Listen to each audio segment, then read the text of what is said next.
Tolosak azkeneko urtetan bezala, ekintza solidario bat antolatu du.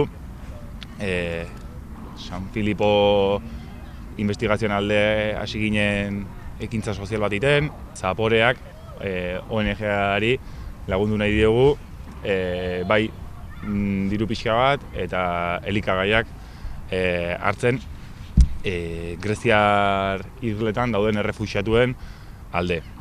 La isla de Chios, más o menos hemos cerrado la cocina porque está dando un catering ahora a los refugiados, pero nosotros mantenemos con los nativos de Chios, de la isla, que han estado trabajando con nosotros y algunos refugiados.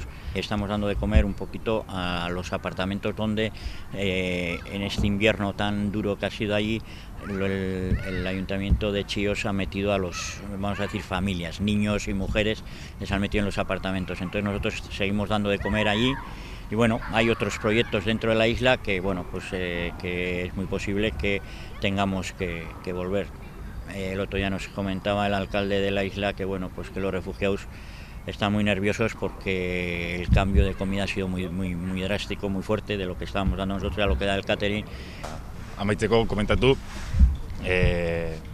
ahal bada, janari pilaketan prestatutako janaria izatea, botetan datorrena, garbantzuk, lentejak, babarrunak, zeren Txioseko sukaldeak itxi egin dira, eta helburua da aurreraka sukalde batzuk prestatzean beraientzako eta beraiek antolatzea hemengo voluntario eta koordinazio batekin guk janaria bialdu eta gutxi gora bera beraiek organizatu eta beraiek prestatzea eta bate baita aurrei aur guztiei iristea gutxienez jateko dugu izaten.